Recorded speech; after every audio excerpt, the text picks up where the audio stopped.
During the reign of King Henry VIII, it's estimated that around 70,000 people were executed inside of his kingdom.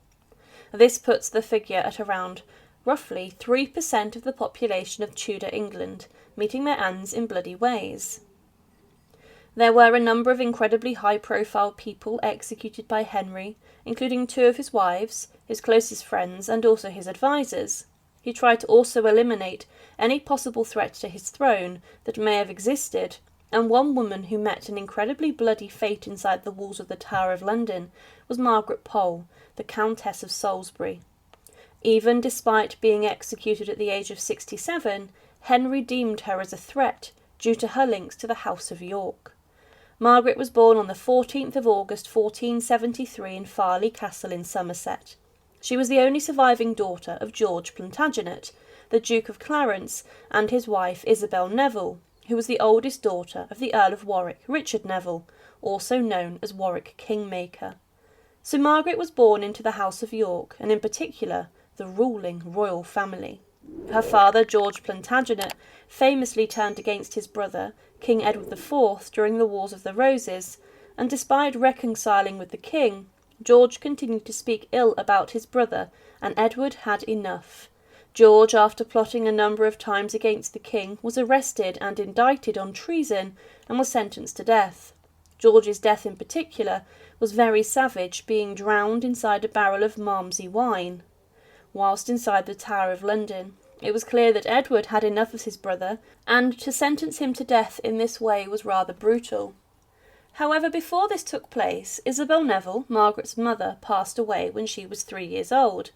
Her father believed that one servant had poisoned her, and because of this, servants were killed, but within 2 years her father was also dead, and Margaret was left without any parents.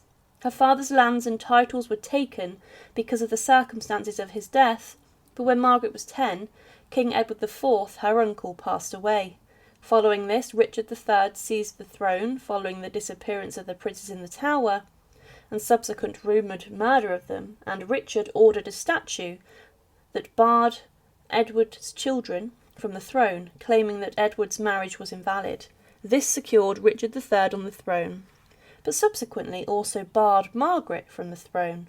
So Margaret's uncle, Richard III, was now ruling, and he sent her to Sheriff Hutton Castle. But following the defeat at the Battle of Bosworth, things changed in England.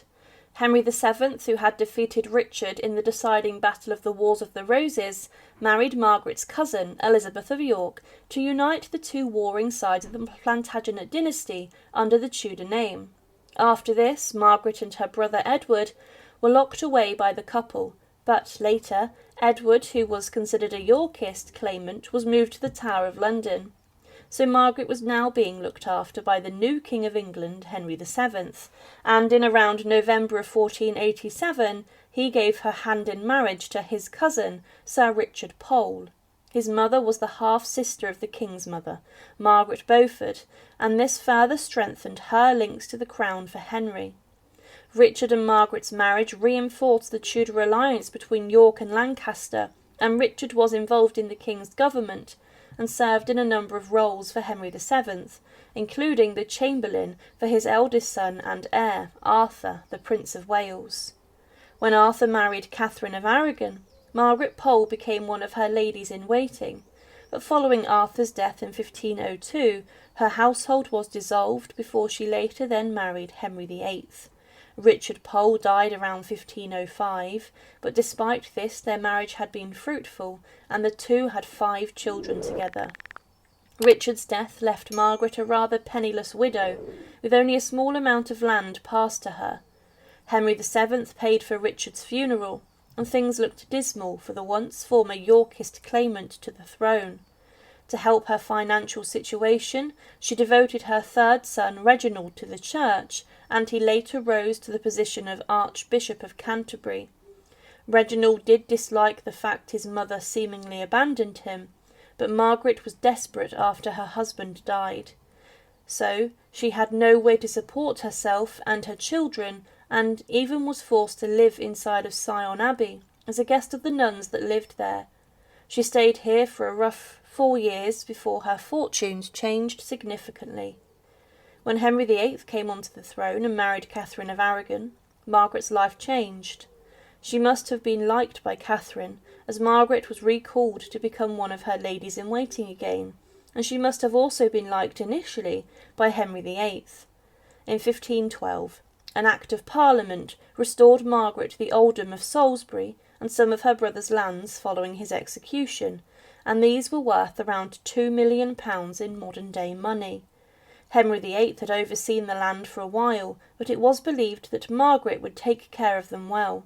She did this and managed them rather successfully, and within decades she had become the 5th richest peer inside of the country. Margaret was a keen learner, and she was also keen to impart the importance of new learning and education onto those around her, including her children. Henry Pole, her eldest son, spoke on behalf of the family inside the House of Lords, and her second son, Arthur, became a prominent courtier, being Gentleman of the Privy Chamber.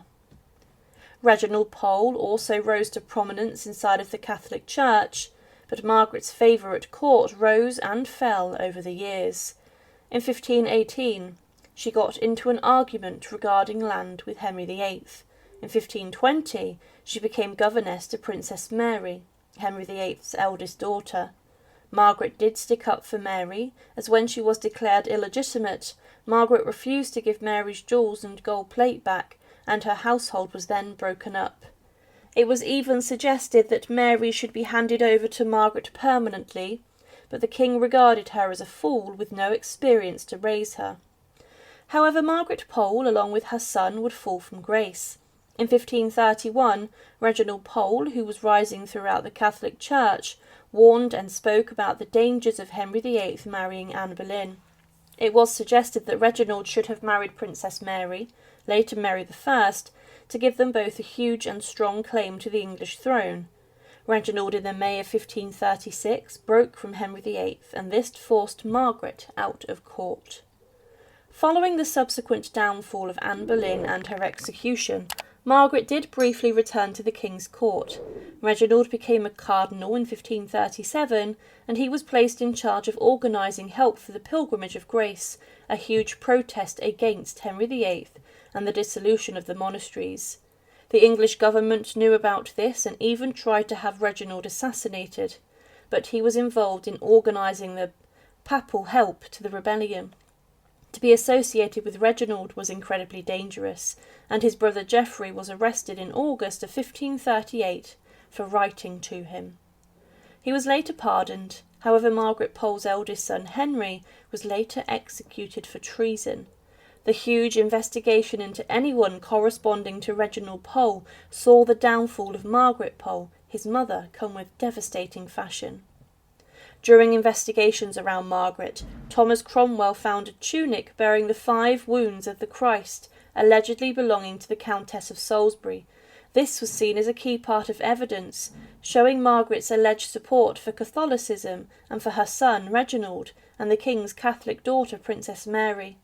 This was found allegedly 6 months after her house was searched, and it is most probable that this evidence was seen as a false piece and was just plucked out of nowhere. Because of this, Margaret Pole was transported to the Tower of London and would be held here within the walls for 2 years. She was sentenced to death and would be executed at any time that the king saw fit, and this was torture itself, not knowing if her last day was coming or not. At the time of her imprisonment, Margaret was around 65 and was an elderly woman, but she was allowed a large grant of clothing and also a number of servants. Inside the tower she was suffering greatly with the conditions of her imprisonment. On the morning of the 27th of May 1541, Margaret Pole was told that she would die within an hour. She must have known that death was on the horizon, as on the wall of her cell she carved a poem which said, "For traitors on the block should die, I am no traitor, no, not I. My faithfulness stands fast, and so towards the block I shall not go.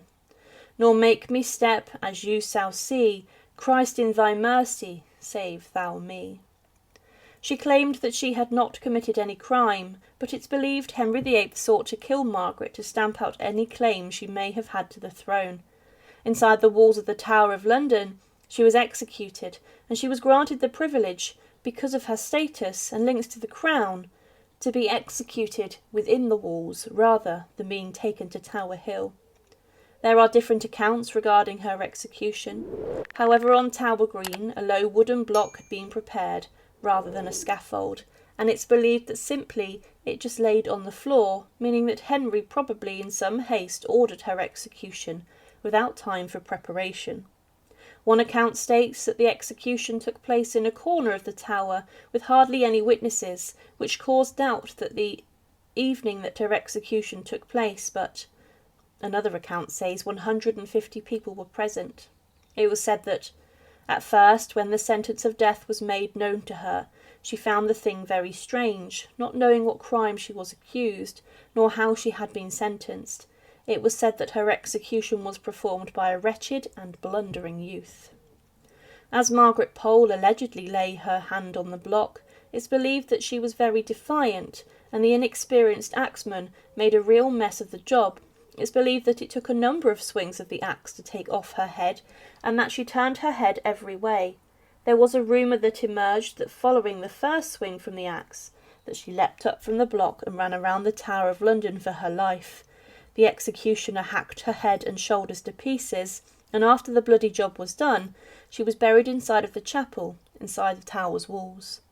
Margaret Pole lived a very interesting life, in which she was genuinely a claimant to the throne. She rose to prominence and fell a number of times throughout her life.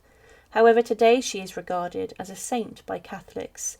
It's believed her execution was a horrific sham that should never have taken place, and it was thought Henry wished to do it to finally stamp out Yorkist claimants to his throne once and for all. Thank you for watching, and to support, please subscribe to Her Remarkable History. Thank you.